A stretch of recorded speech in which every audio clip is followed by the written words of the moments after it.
I'm Amy Klobuchar, the senator from the state of Minnesota. This weekend, we are on the verge of what soon will be a month-long government shutdown, and it's the longest and most senseless shutdown in American history. That's nearly a month of hundreds of thousands of workers not getting paid. That's nearly a month of everything from air safety to medical advancement being undermined. Nearly a month of unnecessary anxiety and unwarranted chaos. This past week, the president declared he'll never back down from his decision to shut down the government until he gets what he wants. We asked the president to come back to the table and to stop holding the hardworking people of America hostage by requiring them to pay ransom to reopen their government, especially after we already passed bills to reopen the government and to help secure our borders. We asked the president to end this shutdown. We asked him to listen to his own employees, like Kathleen from my home state, a newly hired employee at the Department of Agriculture who was so excited about her new job, but now she's no longer getting paid. She wrote a letter to me. "My funds are exhausted," she says. "At this point in time, I don't have the money to pay for my mortgage or for child care for my daughter."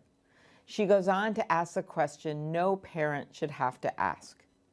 Do I risk losing my home, or do I risk having my daughter lose her daycare and then be unable to go to work when I'm recalled?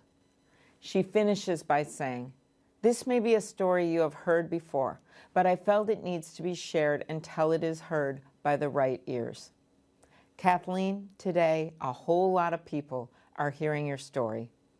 Thanks to our workers and businesses, we have reached a moment in our country where we should be governing from opportunity and not chaos. We should be working together to pass major legislation to bring down prescription drug prices and healthcare costs for Americans, to make it easier to afford college and childcare, to create incentives for clean, green energy, to pass immigration reform, to train workers for the jobs we have today and could have tomorrow.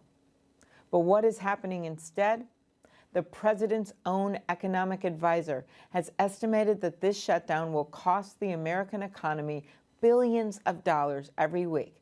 That's billions of dollars. With this shutdown, the administration is not creating opportunity, it is fomenting chaos.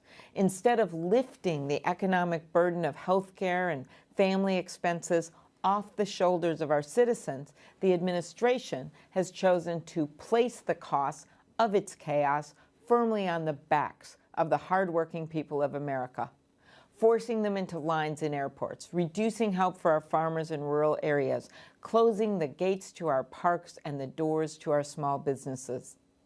As one furloughed FDA employee told a newspaper after visiting a food shelf for the first time just to feed herself and her 5 children, President Trump's talking about a crisis on the border, but we have a crisis right here.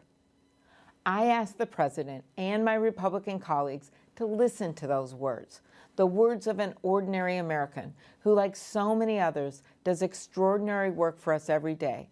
These are people working on the front lines without pay to keep us safe from terror, guard our coasts, investigate and prosecute those that do us harm, and keep our food safe and our life-saving cures moving forward. I ask my fellow citizens to make their views clear and to tell this president and my Republican colleagues to stop the self-inflicted manufactured crisis and enact one of the many bills Congress has passed on a bipartisan basis to end this shutdown. I asked Leader McConnell to take up the House-passed bills in the Senate and send them to the president's desk. Why? Because in this week of Martin Luther King's birthday, we remember the words of Dr. King, that time is always right to do what is right. Now is the time to do what is right, Mr. President. End this shutdown and put hardworking Americans back to work. Today, Democratic presidential candidate Senator Kirsten Gillibrand is in Iowa for her first trip since announcing her candidacy. We're waiting to bring you her comments live.